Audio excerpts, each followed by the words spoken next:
Hello বন্ধুরা, আপনারা সকলে কেমন আছেন? কাকুলিস কিচেনে আপনাদের সকলকে স্বাগত জানাই। আজকে আরেকটা রেসিপি নিয়ে এসেছি। রেসিপিটা হলো চিকেন কাবাব।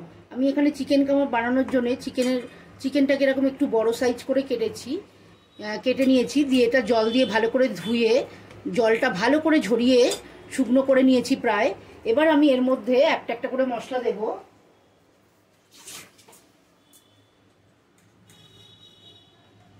দেব 1 চামচ আদা বাটা,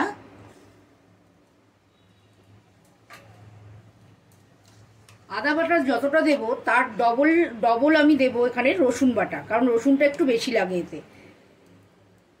রসুন বাটা আমি 2 টেবিল স্পুন দিলাম, আদা বাটা 1 টেবিল স্পুন দিলাম। এবার দেব এর মধ্যে লঙ্কার গুঁড়ো। লঙ্কার গুঁড়োটা আপনারা নিজেদের যতটা ঝাল খাবেন সেই অনুযায়ী দেবেন। আমি এটা একটু ঝাল ঝাল বানাচ্ছি, তাই এখানে বেশ খানিকটা লঙ্কার গুঁড়ো দিলাম। দেব সামান্য একটু হলুদ গুঁড়ো, আর দেব স্বাদ অনুযায়ী নুন। আপনারা নুন ঝালটা নিজেদের স্বাদ অনুযায়ী দিয়ে নেবেন।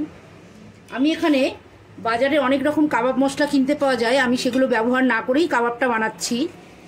অনেকে কাবাব মশলা দিয়ে কাবাব বানান, আমি বাইরের কাবাব মশলাটা ব্যবহার করব না। আমি ঘরোয়া মশলা দিয়ে এটা বানাবো। এটা ভালো করে মেখে আমি এটা ঘন্টা 2-3 রেখে দেব।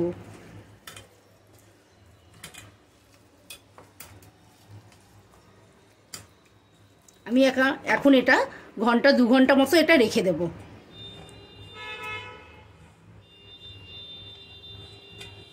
2 ঘন্টা হয়ে গেছে, আমি এটা ম্যারিনেট করে রেখে দিয়েছি। এবার আমি এর মধ্যে দেব 1 টেবিল স্পুন মতো পাতিলেবুর রস। পাতিলেবুর রসটা দিলে খেতে খুব ভালো হয়।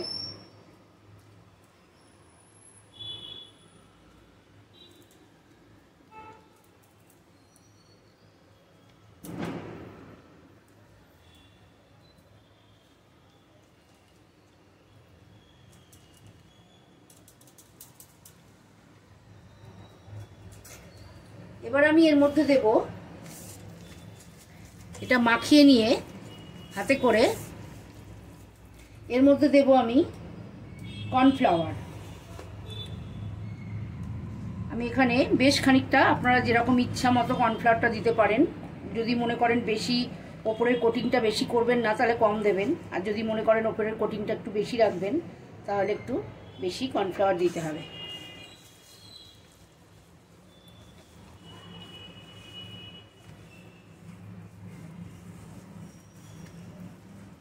এটা মাখার পরে যদি জল লাগে তাহলে আমি এর মধ্যে জল ব্যবহার করব।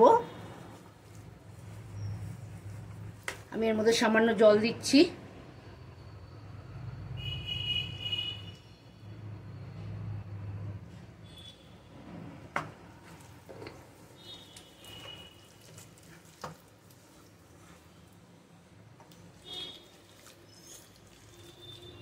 অল্প করে একটা ভেজে আগে দেখে নেবেন যে এর মধ্যে নুন বা ঝাল কি লাগবে।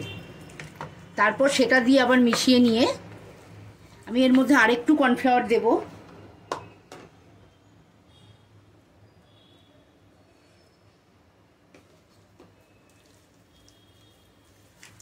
মাখাটা হয়ে গেছে, এবার আমি এটাকে ভাজতে নিয়েছি। কড়াইতে বেশ খানিকটা তেল দিয়েছি। তেল দিয়ে পকোড়াগুলো ভাজবো বলে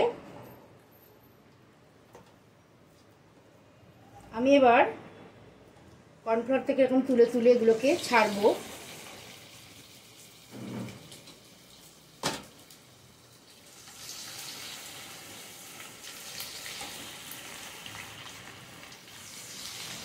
পকোড়াগুলো লালচে কালার হয়ে গেছে, আর একটুখানি সামান্য ভাজা হবে, দিয়ে আমি এটা তুলে ফেলবো।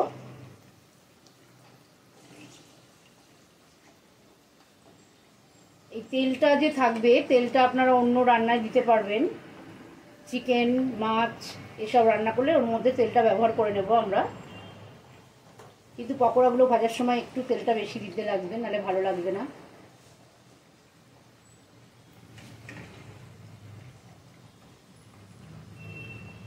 এবার আমি এটা তুলবো।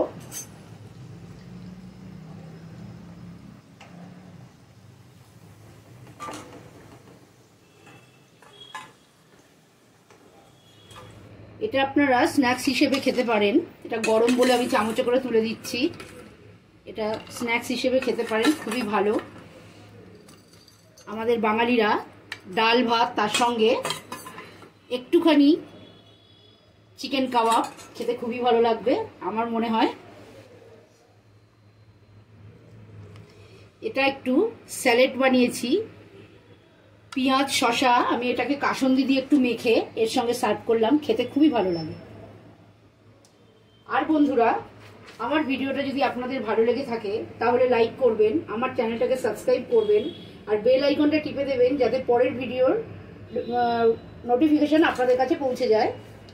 আর অবশ্যই রেসিপিটা বানিয়ে আমাকে কমেন্ট সেকশনে জানাবেন কেমন লাগলো। নমস্কার।